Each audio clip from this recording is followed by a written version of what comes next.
Hello friends, Sunday വ്ളോഗാണ് കേട്ടോ. ഞാനും ഫൈസൽക്ക് ഒരു യാത്രയിലാണ്. രാവിലെ നേരത്തെ തന്നെ വീട്ടിൽ നിന്ന് ഇറങ്ങിയിട്ടുണ്ട്. കാഞ്ഞിരപ്പുഴ ഡാമിൽ നടക്കാൻ പോകാമെന്നാണ് ആദ്യം വിചാരിച്ചത് കേട്ടോ. പിന്നെ സൺഡേ അല്ലേ, കുറച്ച് ദൂരം പോകാമെന്ന് വിചാരിച്ചു. അങ്ങനെ നേരെ മലമ്പുഴയിലോട്ട് വിട്ടു കേട്ടോ. വീട്ടിൽ നിന്ന് ഏകദേശം 1.5 മണിക്കൂറിൻ്റെ ദൂരമുണ്ട്. ഞങ്ങൾ നേരെ പാലക്കാട് സോഷ്യൽ കിച്ചണിലാണ് പോയത്. ബ്രേക്ക്ഫാസ്റ്റ് ഒക്കെ ഓർഡർ ചെയ്തു.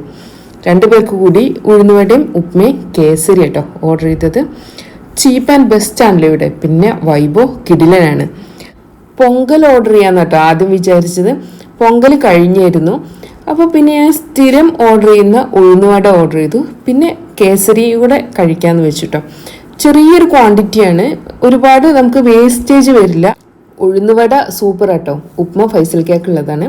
പിന്നെ 2 ഫിൽറ്റർ കോഫി ഇവിടെ ഓർഡർ ചെയ്തു കേട്ടോ. ഫിൽറ്റർ കോഫി ഇല്ലാതെ എന്ത് സോഷ്യൽ കിച്ചണിലെ ബ്രേക്ക്ഫാസ്റ്റ് അല്ലേ. കിടിലനാണ് ഫിൽറ്റർ കോഫി. ദോശ ഐറ്റംസ് ഒന്നും ഓർഡർ ചെയ്യാത്തത് കൊണ്ട് തന്നെ പെട്ടെന്ന് സാധനങ്ങളൊക്കെ കിട്ടിട്ടോ. എല്ലാം റെഡി ആണല്ലോ, ജസ്റ്റ് സെർവ് ചെയ്താൽ മതി. അപ്പോൾ ഈ കുളത്തിൻ്റെ തീരത്തിരുന്നിട്ടുള്ള ഒരു ബ്രേക്ക്ഫാസ്റ്റ് അത് ഭയങ്കര ഇഷ്ടമുള്ള കാര്യമാണ് കേട്ടോ. അപ്പോൾ ഞങ്ങൾ പാലക്കാട് വരികയാണെങ്കിൽ എന്തായാലും ബ്രേക്ക്ഫാസ്റ്റ് ടൈമിൽ സോഷ്യൽ കിച്ചണിൽ വരാറുണ്ട്. അപ്പോൾ ഞങ്ങളുടെ ബ്രേക്ക്ഫാസ്റ്റ് ഒക്കെ കഴിഞ്ഞിട്ട് നേരെ മലമ്പുഴയിലോട്ട് വിട്ടു. ഇടയ്ക്കിടയ്ക്ക് വരുന്നതാണ് മലമ്പുഴയിലോട്ട്. ഫ്രണ്ട്സൊക്കെ വരികയാണെങ്കിൽ അവരുടെ കൂടെ വരും. പിന്നെ വെറുതെ ഒന്ന് ജസ്റ്റ് ഒരു ഔട്ടിങ്ങിന് ഇറങ്ങാമെന്നൊക്കെ വിചാരിക്കുമ്പോൾ ഫസ്റ്റ് നമ്മുടെ മനസ്സിൽ വരുന്നത് മലമ്പുഴയാണല്ലോ, പാലക്കാടിൻ്റെ സ്വന്തം മലമ്പുഴ. പിന്നെ ഇന്ന് മലമ്പുഴയിൽ വരാനും വേറൊരു കാര്യം കൂടെ ഉണ്ട്. ഇവിടെ ഫ്ലവർ ഷോ നടക്കല്ലേ, അപ്പോൾ അതുകൂടെ ഒന്ന് കാണാമെന്ന് വിചാരിച്ചിട്ടോ. ഇന്ന് രാവിലെ നടക്കാൻ ഇറങ്ങുമ്പോൾ പൈസക്ക് ചോദിക്കും എവിടെയൊക്കെ നടക്കാൻ പോകണ്ടേന്ന്. കുറച്ച് എവിടെയെങ്കിലും ഒന്ന് ഡ്രൈവ് ചെയ്ത് പോയിട്ട് വണ്ടി അവിടെ നിർത്തി പിന്നെ കുറച്ച് സമയം, അതൊരു 2-3 കിലോമീറ്റർ നടക്കും കേട്ടോ. അപ്പോൾ ഫൈസൽക്ക എന്നും രാവിലെ ചോദിക്കും എവിടെയൊക്കെ നടക്കാൻ പോകണ്ടേന്ന്. അപ്പോൾ ഞാൻ പറയും മലമ്പുഴ പോകാമെന്ന്. അങ്ങനെ പറഞ്ഞ് അവസാനം അപ്രതീക്ഷിതമായിട്ട് മലമ്പുഴയിൽ എത്തിയിരിക്കുക കേട്ടോ. ഫ്ലവർ ഷോ ആയതുകൊണ്ട് തന്നെ രാവിലെ തന്നെ അത്യാവശ്യം തിരക്കുണ്ട്. കുറച്ച് ക്യൂ ഒക്കെ നിന്നിട്ടാണ് ടിക്കറ്റ് കിട്ടിയത്. പിന്നെ ഉള്ളിലോട്ട് ഞങ്ങൾ എൻട്രി ചെയ്തു. നന്നായിട്ട് തന്നെ സെറ്റ് ചെയ്തിട്ടുണ്ട്. പിന്നെ അത്യാവശ്യം തിരക്കുണ്ട്. ഒന്നാമത് സൺഡേ ആയിട്ടാണ്. പിന്നെ ഉള്ളത് പൊങ്കൽ ഹോളിഡേയ്സ് കഴിയുന്നേ ഉള്ളൂ കേട്ടോ. അപ്പോൾ തമിഴ്നാട്ടിൽ നിന്നുള്ള വിസിറ്റേഴ്സ് കൂടെ ഉണ്ട്. അപ്പോൾ അത്യാവശ്യം നല്ല തിരക്കുണ്ട്. ഇപ്പോൾ രാവിലെ ഒരു 10 മണി, അതായത് ഓപ്പണിംഗ് ടൈമാണ്. ആ സമയത്ത് തന്നെ ഇവിടെ എത്തിയിട്ടുണ്ട്. അപ്പോഴേക്കും തന്നെ ഇത്രയും തിരക്കുണ്ട് കേട്ടോ. ഇവിടെ ഏറ്റവും കൂടുതൽ ഉള്ളത് മാരിഗോൾഡാണ്. ചേച്ചിമാർ നനച്ചുകൊണ്ടിരിക്കുക കേട്ടോ. ഇവരുടെയൊക്കെ എഫേർട്ടാണ് ഈ ഗാർഡന് ഇത്രയും നല്ല ഭംഗിയിൽ കീപ്പ് ചെയ്യുന്നത്. പല സമയങ്ങളിൽ ഇവിടെ വന്നിട്ടുണ്ടെങ്കിലും ഇത്തവണ വന്നപ്പോൾ എനിക്ക് ഒരുപാട് ഇഷ്ടമായി. ഒന്നാമത് ഈ ഫ്ലവേഴ്സിൻ്റെ ഒരു ഭംഗി തന്നെ കേട്ടോ. പിന്നെ വാട്ടർ ഫൗണ്ടെയിനാണ്. വാട്ടർ ഫൗണ്ടെയിൻ്റെ അടുത്തുകൂടി ഒന്നും പോകാൻ പറ്റില്ല, കാറ്റ് കാരണം ആകെ നനയാണ്. കുറേ ഫോട്ടോസൊക്കെ എടുത്ത് വീഡിയോ ഒക്കെ എടുത്ത് അങ്ങനെ കുറേ സമയം ഇവിടെ സ്പെൻഡ് ചെയ്തു കേട്ടോ. ഫ്ലവേഴ്സ് അറേഞ്ച് ചെയ്ത സ്ഥലം കഴിഞ്ഞാൽ പിന്നെ കുറേ ചെടികളുണ്ട്, കുറേ മരങ്ങളൊക്കെ ഉണ്ട്. ഇപ്പോൾ കാണുന്നത് പാലയാണ്, മുഴുവനും പൂത്തിട്ടുണ്ട്. നമ്മുടെ നാട്ടിലും പാലയുണ്ടെങ്കിലും ഇത്രയും പൂത്തത് ഞാൻ കണ്ടിട്ടില്ല കേട്ടോ. അതുപോലെ തന്നെ വൈറ്റ് റോസ് ചെടി മുഴുവൻ പൂക്കളാണ് കേട്ടോ.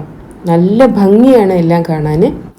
ദിവസം ഒരു 10,000 സ്റ്റെപ്പ് വയ്ക്കുക എന്നുള്ളത് എൻ്റെ ഡെയിലി ടാർഗറ്റിൽ പെടുന്നതാണ്. ഇന്നത്തെ മലമ്പുഴ ഗാർഡനിലും ഡാം ടോപ്പിലൊക്കെ പോകുമ്പോഴേക്കിനും 10,000 ഇല്ല, അതിൻ്റെ മുകളിലും സ്റ്റെപ്സ് വയ്ക്കുന്ന കേട്ടോ തോന്നുന്നത്. റോപ്പ് വേ ഒക്കെ ആക്റ്റീവായിട്ടുണ്ട്. ചെറിയ ചെടിച്ചട്ടികളിലും നിറയെ ഫ്ലവേഴ്സ് ഉണ്ട് കേട്ടോ. പിന്നെ സീനികയാണിത്, പല കളേഴ്സ് ഉണ്ട്. ഞാൻ ചെറുതാകുമ്പോൾ വീട്ടിൽ നിറയെ സീനിക ഉണ്ടായിരുന്നു കേട്ടോ. വാപ്പ എനിക്ക് വിത്ത് കൊണ്ടുവന്ന് തന്നതായിരുന്നു. നിറയെ ഉണ്ടായിരുന്നു, നല്ല ഭംഗിയായിരുന്നു.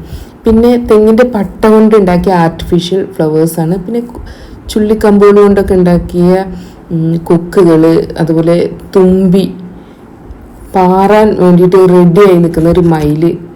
ഭയങ്കര ക്രിയേറ്റീവാണ് കേട്ടോ എല്ലാം. ഇവിടെ ഏറ്റവും കൂടുതലുള്ളത് മാരിഗോൾഡ് തന്നെ കേട്ടോ. മാരിഗോൾഡിൻ്റെ സിംഗിൾ കളേഴ്സ് ഉണ്ട്, പിന്നെ ഡബിൾ കളേഴ്സ് ഉണ്ട്, പിന്നെ ലൈറ്റ്, ഡാർക്ക്, അങ്ങനെ ഡിഫറെൻ്റ് ആണ് കേട്ടോ. മരം കട്ട് ചെയ്തിട്ട് പെൻസിലാക്കിയത് കണ്ടോ, എന്ത് ക്രിയേറ്റീവാ അല്ലേ. പിന്നെ ഇവിടെ കുറേ ഫോട്ടോ സ്പോട്ടുകളുണ്ട് കേട്ടോ, ഒരുപാട് ഫോട്ടോസ് എടുക്കാം. ഫ്ലവർ ഷോ ആയതുകൊണ്ട് തന്നെ ചെടികളും വിത്തുകളും ജൈവവളങ്ങളും ഒക്കെ കിട്ടുന്ന സ്റ്റാളുകളുണ്ട്. പിന്നെ അത്യാവശ്യം വിശപ്പൊക്കെ മാറ്റാനുള്ള സ്റ്റാളുകളുണ്ട് കേട്ടോ, ഫുഡ് ഐറ്റംസിൻ്റെ സ്റ്റാളുകൾ. അപ്പോൾ അതൊക്കെ ഒന്ന് കണ്ടു. പിന്നെ ഞങ്ങൾ നേരെ പോയത് തൂക്കുപാലത്തിൻ്റെ അടുത്താട്ടോ. ഡാം ടോപ്പിൽ പോകണമെന്ന് വിചാരിച്ചിട്ടാണ്. തൂക്കുപാലം കയറിയാൽ നമുക്ക് പോകാമല്ലോ. അല്ലെങ്കിൽ നേരെ ഗാർഡൻ്റെ എൻട്രി ഭാഗത്ത് മുകളിലോട്ട് പോയാലും നമുക്ക് ഡാം ടോപ്പിൽ പോകാം. തൂക്കുപാലത്തിലും തിരക്കൊക്കെ ഉണ്ട്. ഇവിടെ കണ്ടോ വെള്ളം 2 കളറിൽ നിൽക്കുന്നത്. കുറച്ച് കഴിഞ്ഞപ്പോൾ ഇതിൽ ആളുകളൊന്നും ഇല്ല കേട്ടോ. അപ്പോൾ ഫൈസൽക്ക തൂക്കുപാലം കുലുക്കിയിട്ട് പേടിപ്പിക്കായിരുന്നു. അങ്ങനെ ചിരിച്ചതാണ്. പിന്നെ തൂക്കുപാലത്തിൽ നിന്ന് ഇറങ്ങി നേരെ ഡാം ടോപ്പിലോട്ട് പോയത്. ഈ റോപ്പ് വേ ഏറ്റവും അടുത്തായിട്ട് നമുക്ക് കാണാൻ പറ്റുന്നത് ഈ ഡാം ടോപ്പിലോട്ട് പോകുന്ന ഈ പാലത്തിൻ്റെ ഇവിടെ നിന്നാണല്ലോ. നമുക്ക് ഡയറക്റ്റ് നമ്മുടെ തലയുടെ മുകളിലൂടെ പോകുന്ന പോലെ ഫീൽ കിട്ടും. 11 മണിയൊക്കെ കഴിഞ്ഞു കേട്ടോ. ഏകദേശം ഉച്ചയാവാറായി, 12 അടുത്തായിട്ടുണ്ട്. പക്ഷേ ഇപ്പോഴും ഇവിടെ വലിയ ചൂടൊന്നുമില്ല കേട്ടോ. മഴക്കാറുള്ളത് കൊണ്ടാണ് ചൂടില്ലാത്തത്. അതുകൊണ്ട് നമുക്ക് എത്ര ടൈം വേണമെങ്കിലും സ്പെൻഡ് ചെയ്യുക റിസർവോയറിൻ്റെ മുകളിലും. നിറയെ വെള്ളമുണ്ട്. പിന്നെ ഈ ദൂരെ കാണുന്നത് KTDCയുടെ ഹോട്ടലാണ്. ഇതിന് മുൻപ് ഞങ്ങൾ ഇവിടെ വന്നപ്പോൾ ഒരു വ്ളോഗ് ചെയ്തിരുന്നു. അതിൽ മഞ്ഞൊക്കെ മൂടി നിൽക്കുന്ന, അതായത് കോടയൊക്കെ പോകുന്ന ഒരു ഹോട്ടലിൻ്റെ പോർഷൻസ് ഒക്കെ കാണിച്ചിരുന്നു കേട്ടോ. നല്ല ഭംഗിയിലാണ്. പിന്നെ അവിടെ നല്ല ഫുഡും കിട്ടും കേട്ടോ. അത്യാവശ്യം കുഴപ്പമില്ലാത്ത ഫുഡ് കിട്ടും. പിന്നെ മലമ്പുഴയിൽ വന്നാൽ ഒഴിവാക്കാൻ പറ്റാത്തതാണ് ബോട്ടിങ്, റോപ്പ് വേ. ഇതൊക്കെ മസ്റ്റാണല്ലോ അല്ലേ.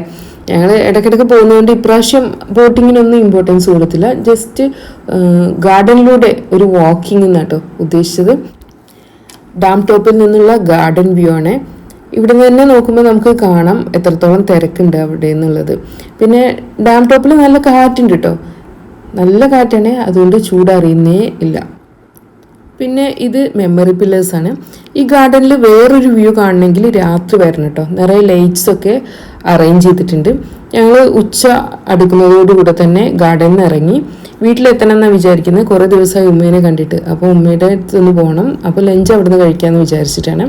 മലമ്പുഴ ഗാർഡൻ മാത്രമല്ല, പോകുന്ന വഴിയും കാണാൻ നല്ല ഭംഗിയാണ്. നല്ല പച്ചപ്പ് നിറഞ്ഞ നെൽപ്പാടങ്ങളൊക്കെ കാണാം. പോകുന്ന വഴിക്ക് കല്ലടിക്കോട് ഒന്ന് കയറണമായിരുന്നു. ഇവിടെ ഞങ്ങളുടെ ഹോൾസെയിൽ സ്റ്റേഷനറി ഉണ്ടല്ലോ, തനിമ, കുറച്ചായി ഇവിടെ വന്നിട്ട്. അപ്പോൾ ഇടയ്ക്ക് ഒന്ന് വരുന്നതാണ്. അപ്പോൾ ഒന്ന് വന്ന് സ്റ്റാഫിനൊക്കെ ഒന്ന് കണ്ട് ഒന്ന് പരിചയമൊക്കെ പുതുക്കി. ഇനി കുറച്ച് പർച്ചേസൊക്കെ ഉണ്ട്, കുറച്ച് തിരക്കാട്ടോ. അപ്പോൾ ഇനി നമുക്ക് അടുത്ത വീഡിയോയിൽ കാണാം. Thanks for watching.